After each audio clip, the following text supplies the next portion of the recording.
21 வருஷத்துக்கு முன்னாடி பிரம்மாண்ட இயக்குனர் சங்கர் சார் அவர்கள் வந்து எனக்கு சினிமாவில் நடிக்கிறதுக்கு ஒரு வாய்ப்பு கொடுத்தாரு. ஃபர்ஸ்ட் ஆஃப் ஆல் அந்த வாய்ப்பு கொடுத்ததுக்கு ரொம்ப ரொம்ப தேங்க்ஸ் சங்கர் சார். 21 வருஷத்துக்கு அப்புறம் கமல்ஹாசன் அவர்கள் நடித்த படத்தில் எனக்கு நடிக்கிறதுக்கு ஒரு வாய்ப்பு கொடுத்துருக்காரு.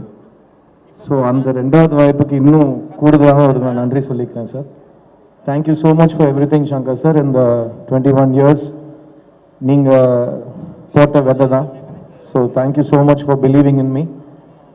முக்கியமாக ஒரு புதுமுகமாக நீங்கள் என் மேலே செலுத்தின நம்பிக்கையை விட ஒரு நடிகனாக நீங்கள் இந்த படத்தில் எனக்கு கொடுத்துருக்குற இந்த பொறுப்பு நான் அவ்வளோ ஈஸியாக வீண் போக விட மாட்டேன்.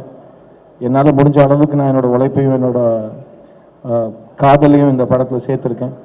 And Indian 2 will always be one of my favourite characters. Because நிறைய பேர் கேட்பாங்க, ஒரு படத்தில் வந்து நீங்கள் ஒரு கதாபாத்திரத்தில் நடிக்கிறீங்க, ஒரு நடிகனாக இருந்தப்போ உங்களுக்கும் நிறைய உங்களோட பிலீஃப்ஸ் இருக்கும், உங்கள் கதாபாத்திரம் வேறு மாதிரி யோசிப்பாங்க, இந்த கதாபாத்திரம் உங்களோட எவ்வளோ சேர்ந்து போகுது, எவ்வளோ முரணாக இருக்குதுங்கிற மாதிரி கேட்பாங்க. எனக்கு தெரிஞ்ச இந்த கடந்த 20 வருஷத்தில் நான் நடித்த படங்களில் நிறைய என்னோட பர்சனல் கேரக்டர் இந்த கதாபாத்திரத்தில் இருக்கிறத நான் பார்க்குறேன். அண்ட் இயக்குனர் வந்து எனக்கு இந்த பொறுப்பை கொடுக்குறப்போ அந்த வார்த்தை தான் சொன்னார். And it was a very very beautiful experience. And இந்த கதாபாத்திரத்தோட தேடல் வந்து it's a very personal journey. நான் ரொம்ப என்ஜாய் பண்ணேன். நான் சின்ன வயசுலேருந்து ஒரு கமல்ஹாசன் ஸ்டூடெண்ட், நான் ஒரு கமல்ஹாசன் ரசிகன், நான் ஒரு வானபி கமல்ஹாசன் கூட நான் சொல்லிக்கிறேன். ஏன்னா எனக்கு இது ஞாபகம் இருக்கிற நாள்லேருந்து எல்லாமே கமல் சார்னு சொல்லி தான் வந்தது. அண்ட் கமல் சார் இது வரைக்கும் எந்த படத்துலையும் என் கூட நடிச்சதில்லைன்னு நான் சொல்லுவேன். ஆனால் என் கூட அவர் என்னோடய ஃபஸ்ட்டு படத்துலேருந்து நடிச்சிட்டு இருக்காரு. பிகாஸ் நான் இது வரைக்கும் எப்போ கேமரா ஃபேஸ் பண்ணாலும் ஒரு எட்ட முடியாத உயரத்திலிருந்து அவர் என்னை கூடவே வழிகாமிச்சிட்டே வந்திருக்காரு. ஸோ நான் எப்படி ஒரு டைரக்டர் சங்கரோட ப்ராடக்டோ அதே மாதிரி நான் கமல்ஹாசனோட சீடன். So thank you Kamal sir for existing. நீங்கள் இல்லைன்னா ஒரு நடிகனாக நான் இல்லை. அண்ட் இந்த படத்தில் அதான் இந்த ட்ரெய்லர் நீங்களாம் பார்த்துருப்பீங்க. நான் இது வரைக்கும் சின்ன வயசுலேருந்து கமல்ஹாசன் படம் எல்லா ட்ரெய்லரும் பார்த்துருக்கேன். அந்த ட்ரெய்லரில் நான் என்னையும் பார்க்க முடிஞ்ச ஒரு தருணம், நான் வந்து என் வாழ்க்கையில் மறக்க முடியாத ஒரு தருணம் அது. அண்ட் மறுபடியும் அந்த மூமெண்ட் எனக்கு கொடுத்ததுக்கு Shankar sir really I will never forget this.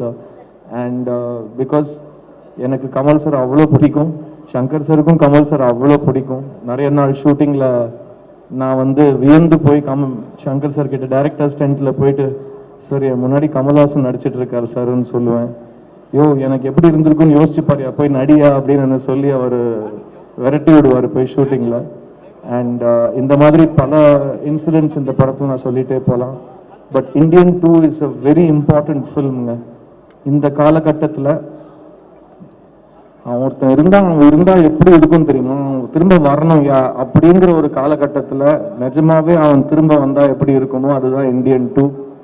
And தாத்தா வராரு, கதரை விட போறாரு, அதை மட்டும் நீங்கள் எழுதி வச்சுக்கோங்க. இந்த படத்தில் ஒர்க் பண்ண ஒவ்வொரு தொழில்நுட்ப கலைஞருக்கும் என்னோட ரொம்ப ரொம்ப பெரிய தேங்க்ஸ் சொல்லிக்கிறேன். Cameraman Ravivarman sir, music director Anirudh. This film is a very important film for all of us. And நாங்கள் ரொம்ப ரொம்ப காதலிச்சு பண்ண ஒரு படம் இது. இந்த படத்தை வந்து நிறைய பேர் இப்போ டிக்கெட் வாங்குற ரசிகர்களே வந்து எவ்வளோ கோடி பண்ணும், எவ்வளோ வசூல் பண்ணணும்லாம் அவங்க அடிச்சுக்கிறாங்க. இப்போது நம்மளும் அந்த விளையாட்டில் சேர்ந்துப்போமே, இந்த படம் வசூல் செய்யுங்க. நீங்கள் என்னெல்லாம் எதிர்பார்க்குறீங்களோ அதையும் தாண்டி லைக்கா நிறுவனத்துக்கும் ரெட் ஜாயிண்ட் நிறுவனத்துக்கும் அவங்க போட்ட நம்பிக்கைக்கும் அவங்க போட்ட முதலீடுக்கும் ரொம்ப பெரிய ரிட்டர்ன் இந்த படம் கொடுக்கும்னு நான் நம்புகிறேன். இந்தியன் சினிமா, முக்கியமாக தமிழ் சினிமாவுக்கு தேவையான ஒரு படம் திரும்ப களை கட்டுற நேரம் தியேட்டர்ஸில். ஸோ ஜூலை 12th தாத்தா வராரு. கன்ஃபார்மாக இந்த படம் வந்து ஒரு ஹிஸ்ட்ரி படைக்க போகிற படமாக நான் கருதுகிறேன். So on behalf of all of us on the Indian 2 team, I want to tell you to keep your expectations really high, because Shankar சாரோட மேஜிக் வந்து இந்த கடந்த காலத்தில் வந்து அவர் கொஞ்சம் டைம் எடுத்து இந்த படத்தை செதுக்கியிருக்காருங்கிறதுனால we have been waiting for his magic on the big screen. And keep your expectations high, because Director Shankar is already a milestone setter. And அவர் கூட கமல் சார் இருக்காரு. So it's just going to be extraordinary and I can't wait for July 12th. அண்ட் இங்கே வந்து இந்த படத்தை support பண்ணதுக்கு ரொம்ப ரொம்ப நன்றி. அண்ட் இந்த படத்தை பற்றி நீங்கள் ஆடியன்ஸுக்கு எடுத்துகிட்டு போகிற நேரம் இது, இந்த கண்டென்ட்டை. And Kamal sir and Shankar sir ரெண்டு பேரும் இறங்கி பப்ளிசிட்டி ப்ரமோஷன்ஸ்னு ஒரு வழிகாட்டியாக ஒரு பிளான் வச்சுருக்காங்க. I was very inspired to see that publicity plan. Because ஒரு படத்தை எடுத்தால் மட்டும் போதாது, அந்த படத்தை பற்றி நம்மளே போய் கரெக்டாக ஆடியன்ஸ் கிட்ட போய் சேர்க்கணுங்கிற பொறுப்பை அவங்க எடுத்துகிட்டு இருக்காங்க. So hats off to both of them. And I want to wish everybody on this film the best of luck. And இன்னும் நிறைய பேசுவோம், இன்னும் டில் த July 12th வரைக்கும் டெய்லி ஏதோ ஒன்று பேசிக்கிட்டே இருப்போம். ஸோ அது வரைக்கும் தேங்க்யூ ஸோ மச். தாத்தா வராரு. Cheers. பாதகம் செய்பவரை கண்டால் நாம் பயங்கொள்ளலாகாது பாப்பா, மோதி மிதித்து விடு பாப்பா, அவர் முகத்தில் உமிழ்ந்து விடு பாப்பா. அண்மை செய்திகளை உடனுக்குடன் தெரிந்து கொள்ள இணைந்திருங்கள் இயம்நாடு தொலைக்காட்சியுடன்.